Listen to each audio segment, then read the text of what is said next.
What should you do? Should you leave a bad review or not leave a bad review? It's a hot topic among authors and writers. Writers, maybe you're writing and you're not even an author yet, and you read a book because, writers and authors, we read a lot of books, right?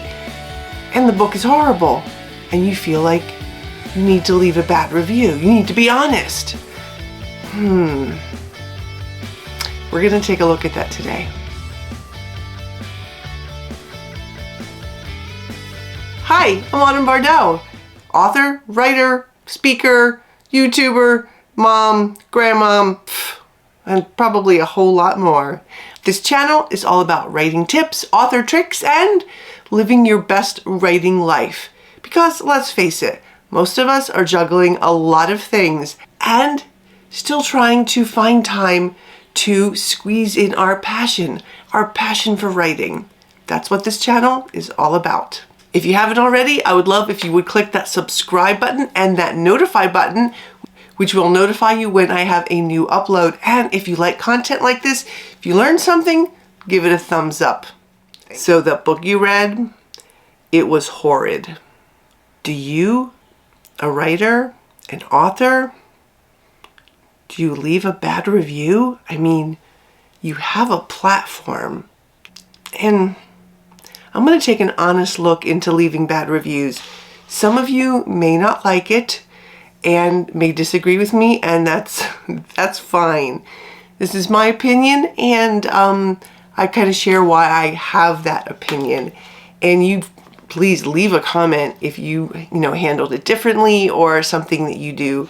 But I've been in the book world for about 10 years now, and I found that leaving bad reviews, and there's probably several reasons you want to leave the bad review, and I wrote a list of them down.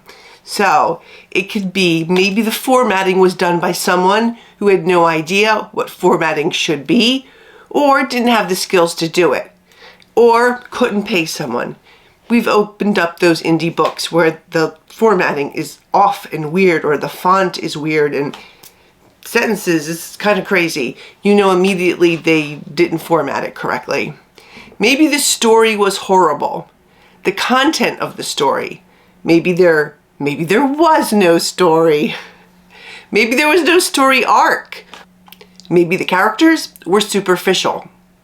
Maybe it was full of grammar issues and misused words and repeated words. Maybe it was written by someone who doesn't know the English language, or the English language isn't their first language. So there was a lot of second language kind of mistakes. Whatever the reason, I think really what matters is you, the writer-author. Let's face it, many authors feel compelled to correct or give valuable advice to books that they feel were less than adequate.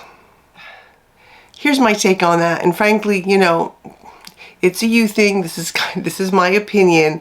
I'm just sharing my thoughts on this. I don't give an author a horrible book review, even if I think they need valuable advice, because I don't know how that author is going to take it. A lot of authors, they don't take kindly to criticism. And a lot of them, no, not a lot. You don't know who's going to be mean, vindictive, have more friends than you. And if they're going to trash you on social media, you don't know that. I bet you've heard the stories too. They gather up a posse and they trash all your books on Amazon and Goodreads and wherever else they can. They do as much damage as they can because they're retaliating against your negative review. It's the revenge review. It's real. And I think that's a little bit scary. It's simply not worth the risk to me. Some authors feel like it is their duty to warn readers about how bad the book is. I guess I would ask why. Why do you feel it's your duty? There is a look inside feature in most of the books. You don't really have a duty to the readers or an obligation to tell them how bad it is. And let's be honest, there is no nice way to say this book sucks for whatever reason. There just isn't. Even if you sandwich it between nice comments. This sucks, still is this sucks.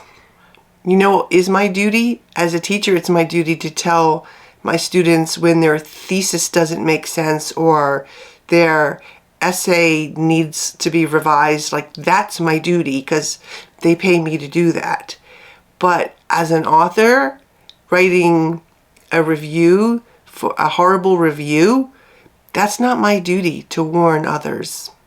Some authors say they have to tell the truth. They must be truthful. And they're going to do it gently and kindly, but they're going to give them a 1 star. Yeah, that's doesn't, this can't be done. If you give the 1 star, then it doesn't matter how kind your words are. Some authors say to reach out to the author privately. This, I think, has the same effect as publicly, because you just don't know how the author is going to respond, how they're going to take it. You don't know that person. You have no idea. So I'd be careful about that. People don't like being told that something needs improvement. And then there's that revenge thing again, whether you do a public review or privately tell them everything that was wrong with their book. Before we go on, I want to break in for a moment because I keep forgetting to tell you about my master's class that was, finally going to be available this summer at the Historical Fiction Company. There'll be a link in the description box below. And I'm really excited about this class. I've been working on it for a very long time.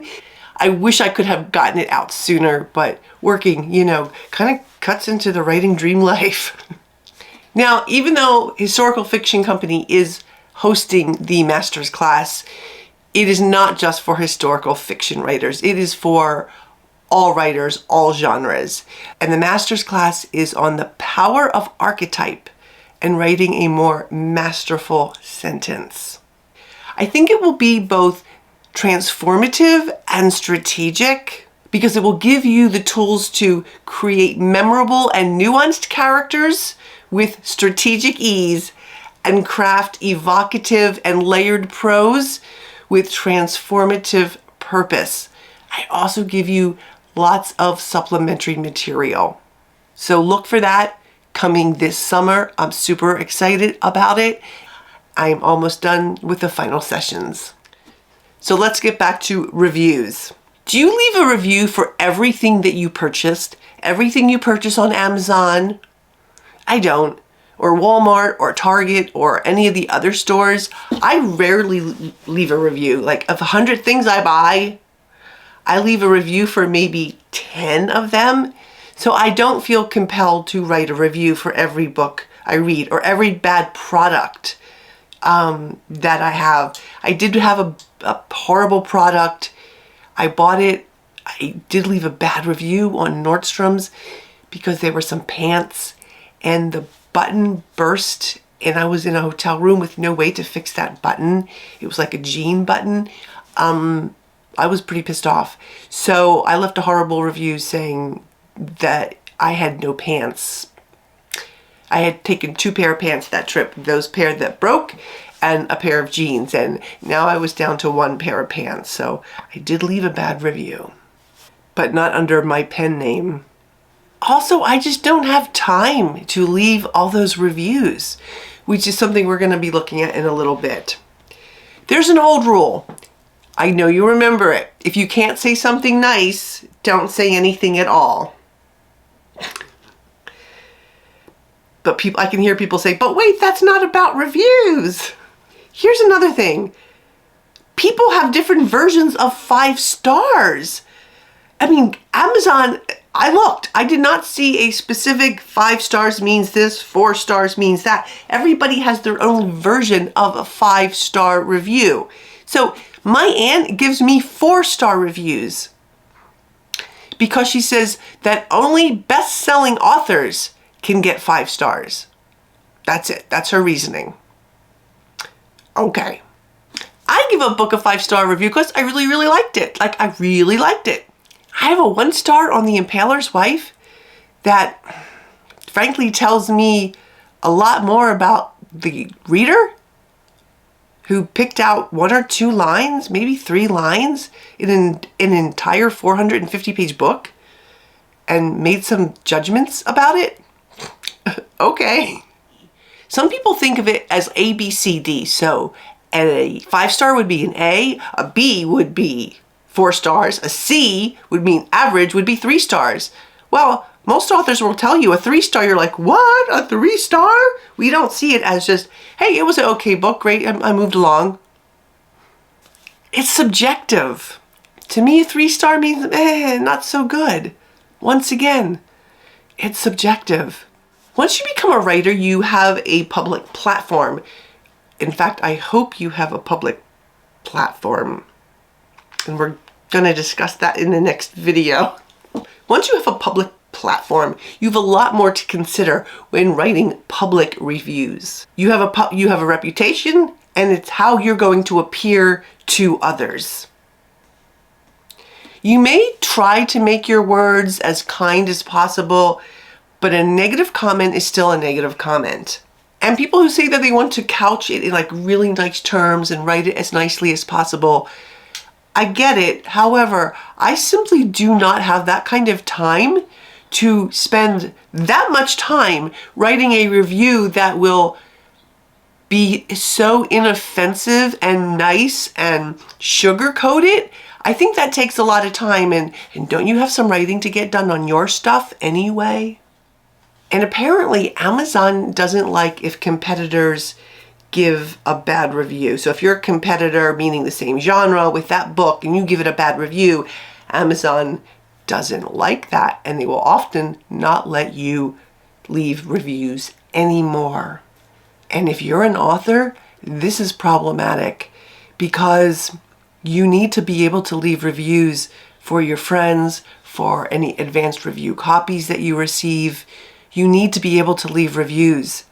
So, like, cherish that, guard that, because Amazon can take it away at any time. I don't want to lose my ability to review books. It's not worth it. So, have I read a lot of books that I'm like, 2, 3, meh, horrid? I don't leave the review, especially if it's in my genres. So, what do you think about leaving a bad review? We talked about revenge reviews. We talked about taking a lot of time to write something super nice, and really don't you have something else to do, and then feeling obligated to tell somebody it was horrid and why it was horrid. I just want to caution you and to be mindful of that, because you never know when it's going to come back to bite you. And also, once you realize you don't have to do it, you're not obligated, you don't need to warn people, it frees up a lot of your time. It frees up a lot of your headspace, because you can just move along and not be concerned with it. If I gave you something to think about today, please give it a thumbs up. If you haven't subscribed, I would love if you would do that. And as always, writers, dream, create, and embrace. Bye-bye.